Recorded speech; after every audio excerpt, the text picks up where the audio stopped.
All right, welcome to Bet the Edge. I'm Jay Croucher here with Drew Dinsick. Today we're going to talk about a pretty interesting Monday Night Football game out of nowhere, and then we're going to break down Offensive Rookie of the Year, Defensive Rookie of the Year, and then talk about the Trailblazers and the Jazz, a couple of teams in the Northwest who are surprising for the right reasons. But firstly, Drew, how are you? How did you enjoy Monday Night Football?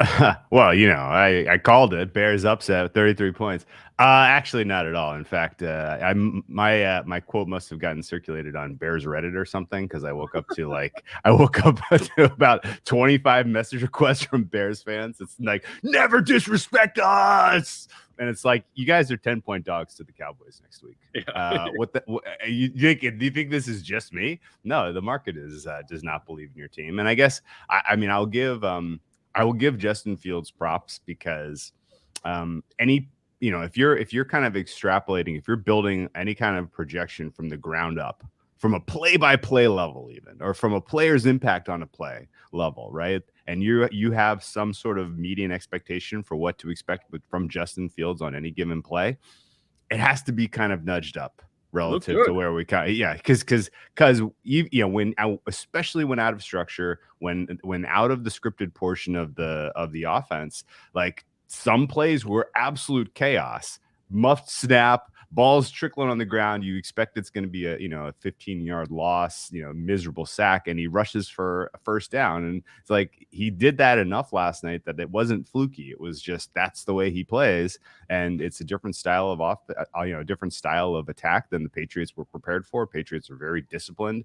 and you look at what happened to the Patriots this year. The two games that they've gone against dynamic athletes at quarterback, Lamar Jackson and now Justin Fields, they've looked bad.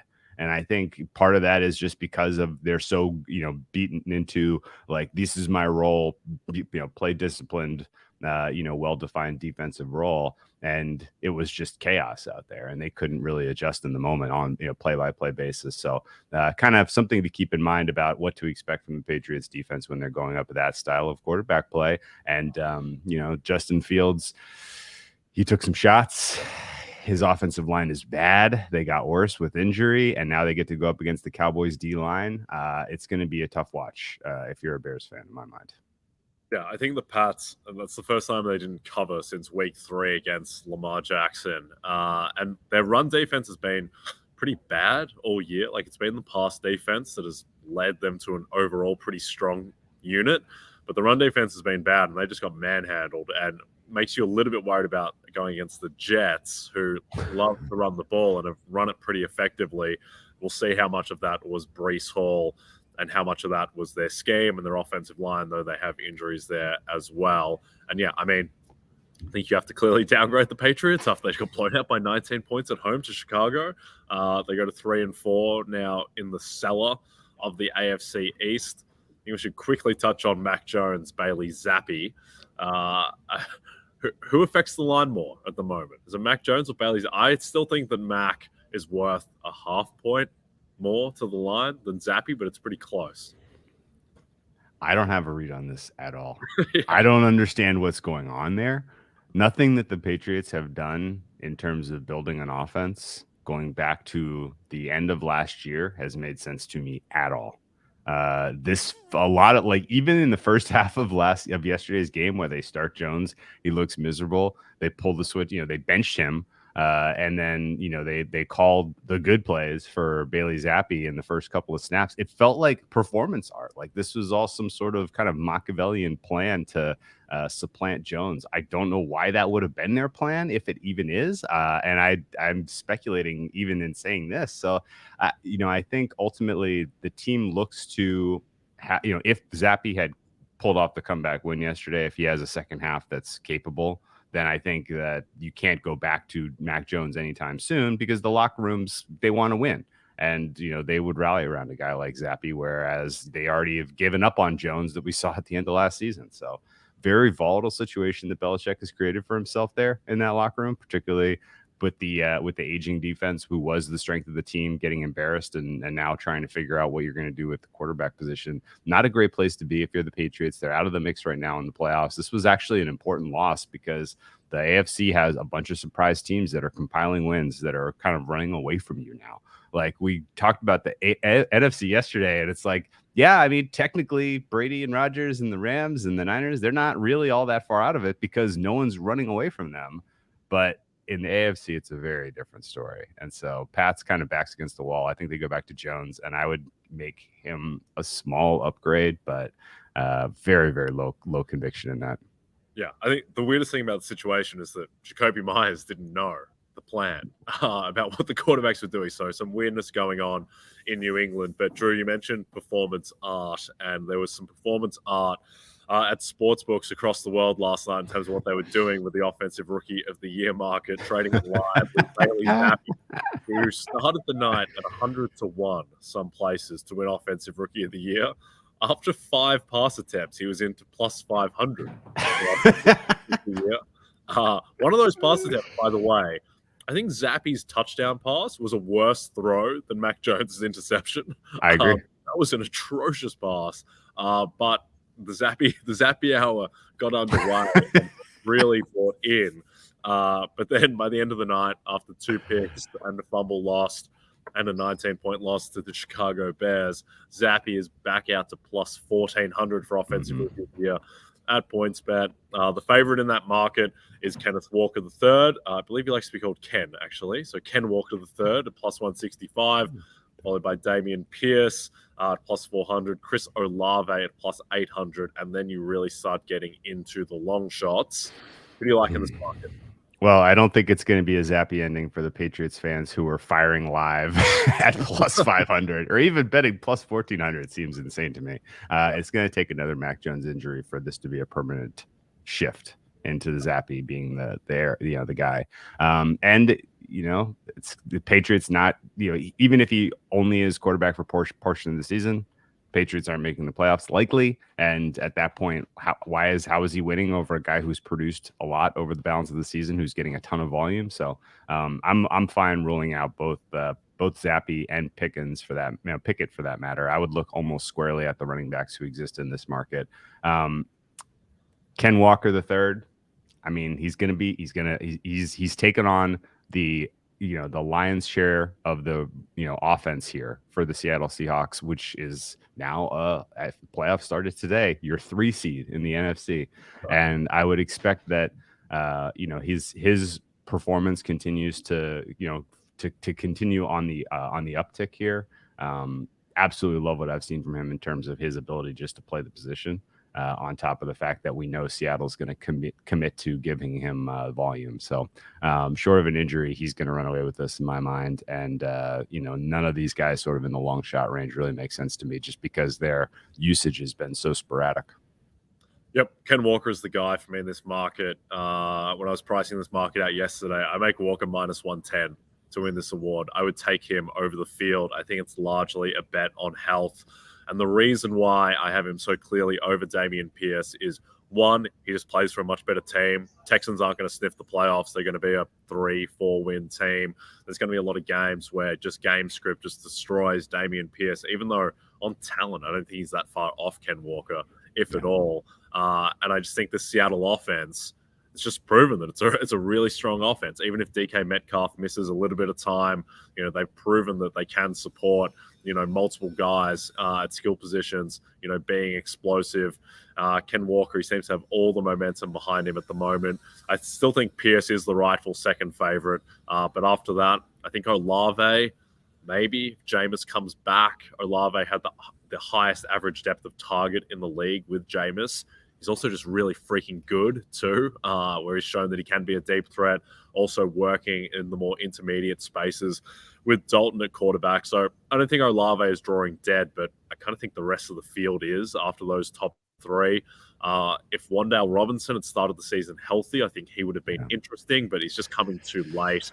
And then outside of that, George Pickens at 20-1, no, but he has the talent. If he can make a run, I think he is the candidate in Pittsburgh over Kenny Pickett. But any interest in Olave at plus 800? You make a couple of key points, notably the quarterback situation in New Orleans, which can only improve, you would think. And that's not even to say that Andy Dalton hadn't even been bad. Andy Dalton's been, outside of one really, really horrific play, the second pick six. The first one was not on him, but the second one was. Outside of that play, he's been pretty capable. Jameis Winston would, in my mind, still represent an upgrade, especially if he's healthy.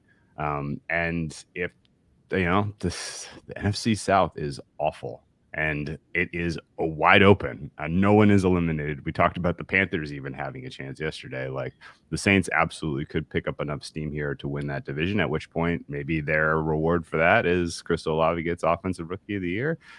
He's certainly going to be the featured target in the offense if they do find their form. Yeah. I don't believe in the Saints. I do believe in the Seahawks, though, and that's why Ken Walker, Breece Hall broke my heart, but Ken Walker, you are the new champion. All right. Download the RotoWorld app to receive breaking player news all season long. Stay ahead of the competition by favoriting players on your roster. Get the latest injury updates, player news, and much more delivered right to your phone. It's available in the App Store today. All right, let's pivot to defense. Defensive Rookie of the Year, where Sauce Gardner is now plus 150, the clear favorite after putting on a clinic in Denver, my old stomping ground. Brett Rippon decided to take Sauce Gardner on with the game on the line. As Omar Little said on The Wire, you come at the sauce, you best not miss. And Courtland Sutton was made a fool by Sauce Gardner, who was really the outstanding player in the game, I thought. He had 3 pass breakups. I believe he was targeted 10 times, and he gave up 8 yards. That's good. So he is the favorite. Tariq Woolen is the challenger, plus 325. Aiden Hutchinson, who had a couple of sacks, but is on an atrocious defense. He's plus 900. And then we get into Jack Jones. And then a guy I want to get your thoughts on in Kayvon Thibodeau. But what's your read on this market at the moment? Is Sauce just going to win? Well, the fact that he plays in New York is a huge, huge hurdle to overcome, because you want to write something positive about the Jets since they're winning. And you cannot write about Zach Wilson. You cannot write about Breece Hall now.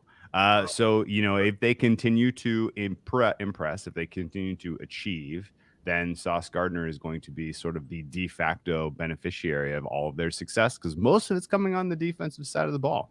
And I agree, he has been a standout performer, not just for rookies, but for all cornerbacks this season. And he looks like a bona fide guy. And kind of recognizing that in a rookie year is especially impressive, because it usually takes defensive backs a couple years to really get a sense of what they're supposed to be doing out there. And the fact that they're just kind of willing to dedicate, hey, there's wide receiver 1, go take care of business, game's on the line, and he does it. It's all that is very, very impressive. So he is rightfully the favorite in my mind. Woolen is not realistically going to be given consideration, because a lot of voters probably don't know what team he plays for. And also he's only in there because of counting stats, and that's not sustainable. He's not going to continue to get a takeaway game as we go through the meat of the season. If he does, then then things are going well for the Seahawks broadly, so I won't complain. But I think that's should not be the expectation there. I agree. Hutchinson is on a miserable defense, does not have a realistic shot. Jack Jones, similarly, I don't think is going to get realistic consideration. Thibodeau is interesting. I mean, the Giants, he missed a huge chunk of the season, but he has shown pop when he's been available. And the Giants in general look like they are not winning out of fluke. This is sustainable. Granted, they're going to running into the Seahawks buzzsaw this weekend, but other than that, like, this team is probably primed for a wild card spot in a very weak NFC. So, Thibodeau, if he's going to get some high profile games down the stretch. And if you're trying to play a little defense on a big position on Sauce Gardner, then that's where I would go. But it's going to be extremely tough for anyone to rip this out of Sauce's hands. Yeah, I think Thibodeau is the relative long shot that I'd be most interested in. Jaquan Brisker plus 2,800 after a really good game last night, maybe. But I think this is Sauce's award to lose. When I was pricing this out last night, I made Sauce minus 125. I passed that on to someone whose opinion I really respect around the NFL, and he said that you're not making him big enough of a favorite. Minus 125 is still a bet, and he's plus 150, so that is also a bet. I just think that the thing is with defensive awards is that it's very difficult to quantify defense. So you fall back on reputation, you fall back on pedigree, on name, on market. And Sauce Gardner just ticks all of those boxes. And it just comes down to, the 50 voters who vote on this award. At the end of the day, when they're evaluating cornerbacks, regardless of your interception numbers, are they going to go with Sauce Gardner or Tariq Woolen? They're going to go with Sauce Gardner if it's close. 100%. Right now, Sauce Gardner is the deserving candidate in any case. He leads the NFL in pass breakups with 10. No one has more than 7. And then among cornerbacks who have played at least 220 snaps, he's the 3rd best cornerback in the entire league by PFF grade. The 2 guys in front of him, Pat Surtain and Jalen Ramsey, both pretty good. So I think Sauce is clearly the guy. He's still a bet on at the current market price. Woolen is going to have to basically do what Trayvon Diggs did last year, but carried into the second half of the season as well, which Diggs didn't do, and just put up absurd interception stats because he's not as good as Sauce Gardner and he doesn't have the profile. So he's going to have to basically be setting records, I think, to win. Yes. So the last kind of thing that we haven't mentioned for both Rookie of the Year markets is there is such a thing as the rookie wall. And there will be a time where, these guys get tested at the end of the season and they're exhausted because of how much they've been asked to play and what they've been asked to do.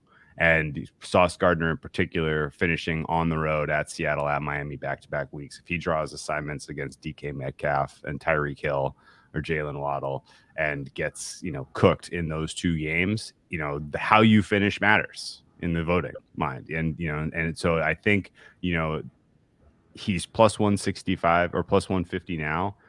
I could see that getting into the minus 800 range by Christmas, but I'm still going to have a head on a swivel about anyone being able to come and pick his pocket at the end of the season, just based on how long the season is and how the Jets finish, because Jets still have 2 games against the Bills. They got a little bit of a tough stretch coming up with a couple of games against the Patriots, which Sauce should do well against, and then Vikings, Bills, Jags. So they're not as tough a schedule as I expected for the Jets. They could still sneak their way into the playoffs. Yeah, I think my experience across the world, and this is largely across all sports, is that generally the last week of the season doesn't really matter because people have already made their minds up, outside of, unless it's a catastrophe like what happened with the Colts in Jacksonville in week 18, where it's just so absurd that Jonathan Taylor can no longer win the award.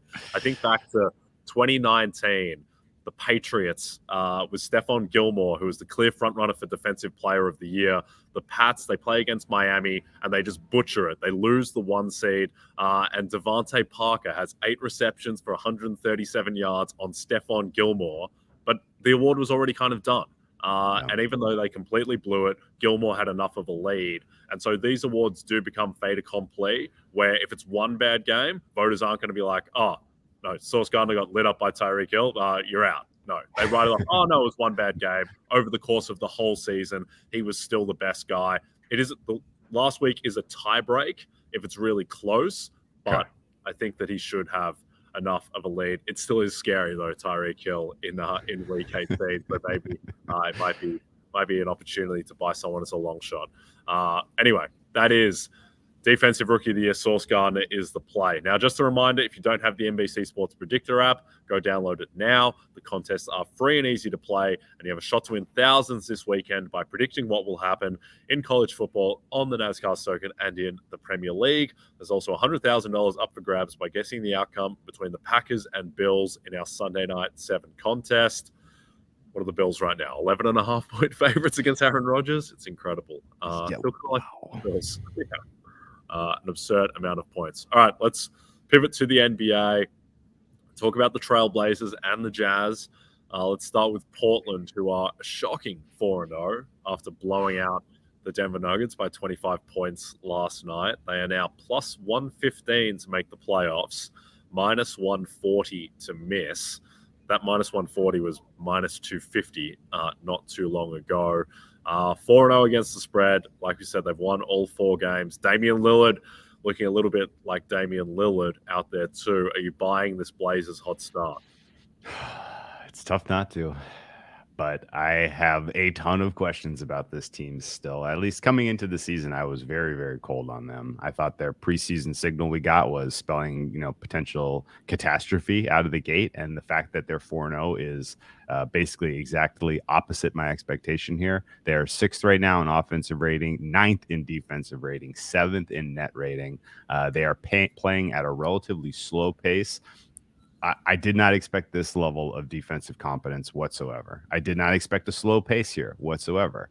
In game 1, even in a hard-fought win against the Kangs, I thought Dame Lillard looked like the worst player on the floor for the closing 5 for the Blazers, and it was not not even close. And then he comes back and just absolutely dominated the next outing, and he was incredible last night. So it's very, very hard to get a read on exactly what's going on here, other than the fact that they are playing very, very hard. And Chauncey Billups, who I had a very low opinion on coming into this season, is coaching well so far. He's doing decent things with this rotation. They've gotten a very nice emergence out of Anthony Simmons. And as long as Yusuf Nurkic is healthy, he's actually kind of secretly one of the most important players for a team's success in the NBA, because he anchors what they do defensively. So I think as long as Nurkic is healthy and otherwise, things are, kind of improving and advancing, as expected here. This is probably a team that's going to make the play in at a minimum, if not the playoff field of 6 in the Western Conference, because the Western Conference looks kind of weak.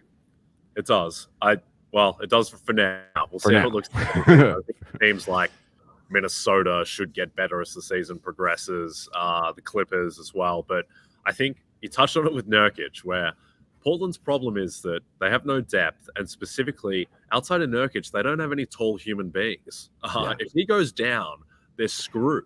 And I believe in Portland. I believe in that starting lineup. If they have Dame and Anthony Simons and Josh Hart and Jeremy Grant and Yusuf Nurkic, if all those 5 guys play 70 games, great. Then maybe they are a 6th seed. But the moment any of those 5 goes down, it's a disaster. Maybe you can withstand Josh Hart because you've got Nasir Little who can come in. But if anyone else goes down, they are in big trouble, because they're already playing Drew Eubanks. He's a part of the rotation every night. Keon Johnson, who has some potential as a first-round pick, but he is being relied on. Shaedon Sharp, who is one of the roughest diamonds around, and maybe he could become an all-star one day, Shaedon Sharp. But he hasn't played much basketball, and he's straight in the rotation now. He's been better than I thought he would be these first few games, but still, I just think the Blazers, it is on a bit of a knife's edge. But if they can stay healthy, then they become really interesting. But I'm just not buying that Yusuf Nurkic and Dame and everyone is going to stay healthy for the whole season. Now, I think in a way the buzziest story have been the Utah Jazz, who are 3-1 to start the season. Their offense looks incredible. And I actually buy the offense, because I think that with the amount of shooting that they have, with the amount of passing, that the offense might be semi-real. I don't buy the defense. I don't think that'll sustain. But let's just play the game of the Jazz. They decide to keep their team together. What is it? Is this a 35-win team if they keep everyone? Yeah, this one's a weird one also, because you put the pieces, if you have a player level rating and you put the pieces together and you construct, is this a team that deserves bottom 5 in the NBA consideration, which is kind of where the market had them rated to start the season. And the answer was clearly no.